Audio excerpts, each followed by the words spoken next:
Olá, nós somos o GastroPed Talks, o canal da gastropediatria da Unicamp. Nós somos Dr. Lucas Rocha Alvarenga, doutora Natasha Silva Sandi e doutora Maria Ângela Belomo Brandão.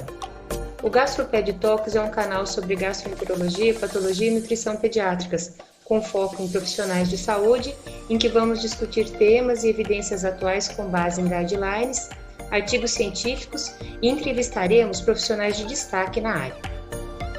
O tema de hoje é doença celíaca. Dando continuidade ao guideline que foi apresentado, vamos falar do artigo, que é a avaliação da aquisição da dieta de energia, macronutrientes, açúcar, fibra e micronutrientes em criança com doença celíaca. Esse artigo foi publicado em agosto de 2020 no JPGN, que é uma revista de fator de impacto 2.79. Então, a doença celíaca é uma enteropatia imune mediada por proteínas relacionadas ao glúten, que são as prolaminas. Dependendo da referência utilizada, essa doença se encontra mais do que 1% da população e o tratamento é uma dieta isenta de glúten por toda a vida. Existem outras modalidades relacionadas ao glúten, como alergia ao trigo, sensibilidade ao glúten não celíaca, que não é o escopo desse artigo que a gente está apresentando. Então, os produtos isentos de glúten estão cada vez mais frequentes no mercado mundial, porém a composição nutricional desses produtos é diferente dos equivalentes relacionados ao glúten, principalmente pelos ingredientes que substituem os cereais. Geralmente esses ingredientes têm uma quantidade maior de gordura e uma quantidade menor de fibra. E ainda assim, como são opções já difundidas em todo o mercado, ainda são opções um pouco limitadas e com custo financeiro um pouco elevado. E os artigos eles discutem a dificuldade desses pacientes que fazem a dieta sem glúten obter a ingestão diária necessária e recomendada dos macro e micronutrientes. Os estudos pediátricos relacionados à adequação nutricional da dieta sem glúten mostram resultados divergentes, são desenhos variados, amostras pequenas e há uma falta de controle apropriado. Então, nenhum estudo até o momento relacionou a ingestão alimentar dos pacientes com doença celíaca com fatores socioeconômicos e apenas um estudo colocou um caso controle, um grupo controle pareado por idade, por sexo e por outras variáveis, porém não contemplou apenas a população pediátrica. Esse estudo vai de 10 a 23 anos, foi também publicado no JPGN em 2017. Os objetivos, então, deste artigo, primariamente, avaliar a ingestão nutricional das crianças com doença celíaca e, em segundo lugar, a composição da dieta relacionada com os fatores socioeconômicos. Então a pergunta que fica, qual é o impacto da dieta sem glúten? Já tem vários artigos publicados em boas revistas tentando responder essa pergunta. Um grande artigo publicado em 2020 em uma grande revista, na Nutrients, mostrou que a importância de um acompanhamento nutricional desses pacientes com a doença celíaca fazendo a dieta isenta de glúten, principalmente na adequação de micronutrientes.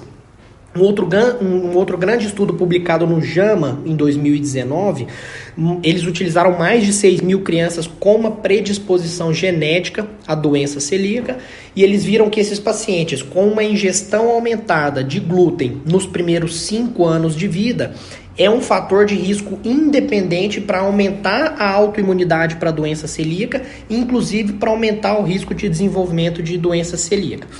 Pensando em tudo isso, depois de um grande congresso em 2017 na cidade de Porto, a equipe da LASPGAN, da Sociedade Latino-Americana de Gastro, Hepato e Nutro, inclusive com médicos brasileiros, essa equipe se reuniu e publicou um manifesto alertando os médicos, os profissionais de saúde, para esse aumento desenfreado de consumo de produtos sem glúten, muitas vezes sem nenhuma indicação médica.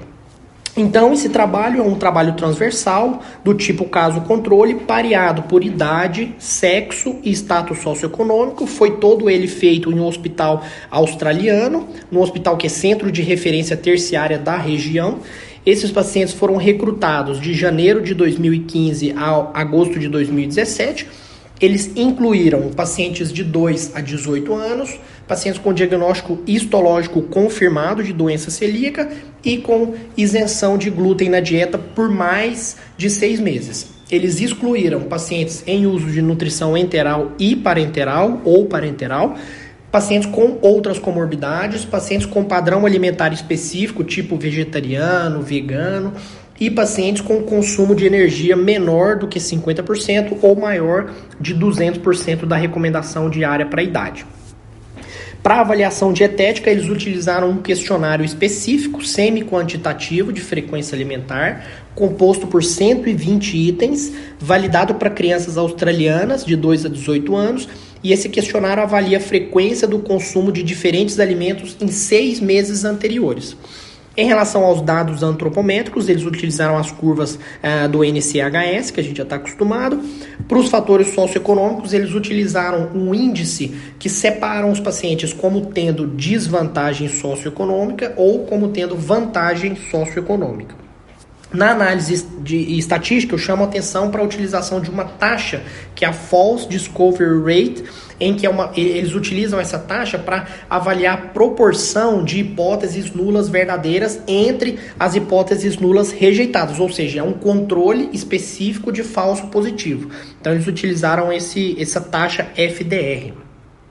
Como resultados, inicialmente eles separaram 85 pares de doença celíaca e pacientes controles, 20 pares foram excluídos, sobraram no total 65 pares de pacientes, uma idade média de pacientes com doença celíaca de 10,2 anos, com uma média de dieta sem glúten de 3,6 anos e uma média de idade de pacientes controles de 10,1 anos de idade.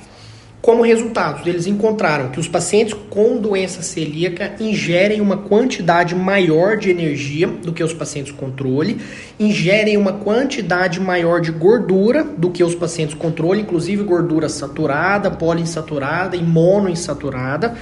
Porém, em relação aos outros tipos de macronutrientes, proteínas, carboidratos e fibras, não houve diferença entre os dois grupos. Em relação aos micronutrientes, também não houve diferença, inclusive ambos os grupos atingiram as recomendações diárias de micronutrientes. E um fato interessante que eles encontraram é que, em relação aos fatores socioeconômicos, não houve diferença na aquisição da dieta dos pacientes com o nível socioeconômico mais baixo, que eles chamam de desvantagem socioeconômica, em relação àqueles pacientes com o nível socioeconômico melhor, ou tendo vantagem socioeconômica. Em relação à antropometria, um encontro que a gente já imaginava, que em relação ao peso e o IMC dos pacientes com doença celíaca é menor do que os pacientes com controles. A altura não houve diferença estatisticamente significante.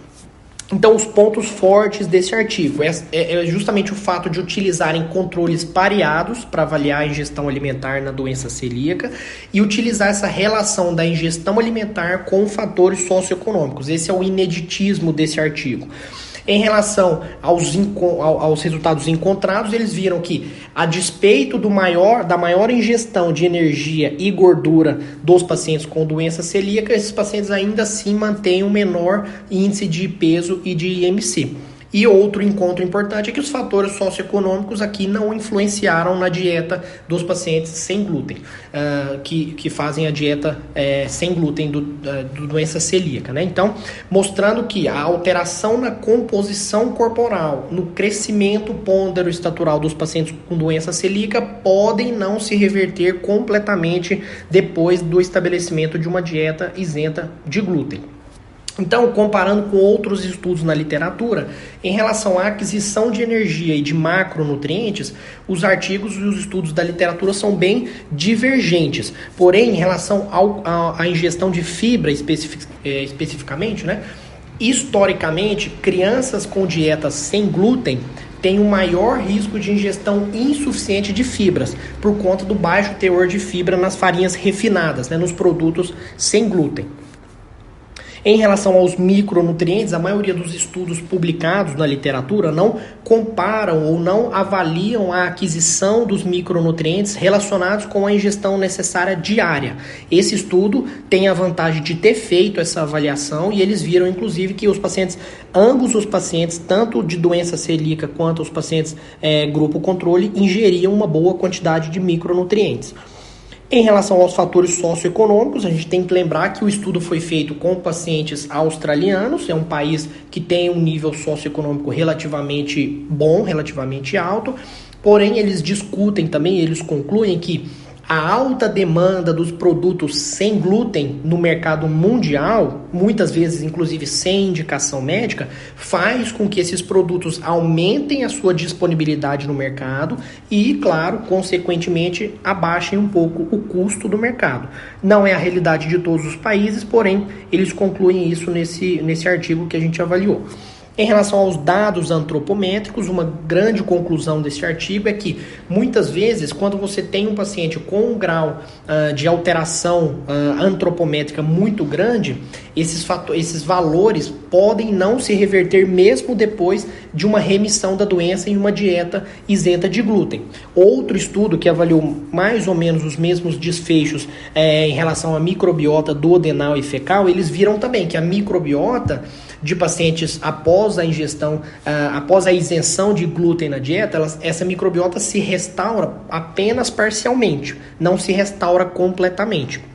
E outra grande conclusão é que a avaliação alimentar deve ser cuidadosa. O questionário utilizado para avaliação alimentar deve ser sempre cuidadoso. Aqui nesse artigo eles utilizaram um questionário validado só para crianças australianas, um questionário que tem um viés de memória muito grande, porque avalia 6 meses anteriores, e um questionário dificilmente de ser realizado, com uma baixa, dificilmente reprodutível, porque um questionário que utiliza 120 itens. Então, muito cuidado em relação a essa avaliação alimentar.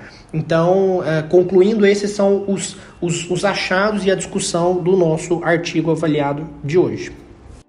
Obrigado por nos acompanhar. Esse foi um episódio do Gastroped Talks. Estamos no Instagram, @gastroped.talks, no YouTube, Gastroped Talks Unicamp, e também na forma de podcast. Até o próximo!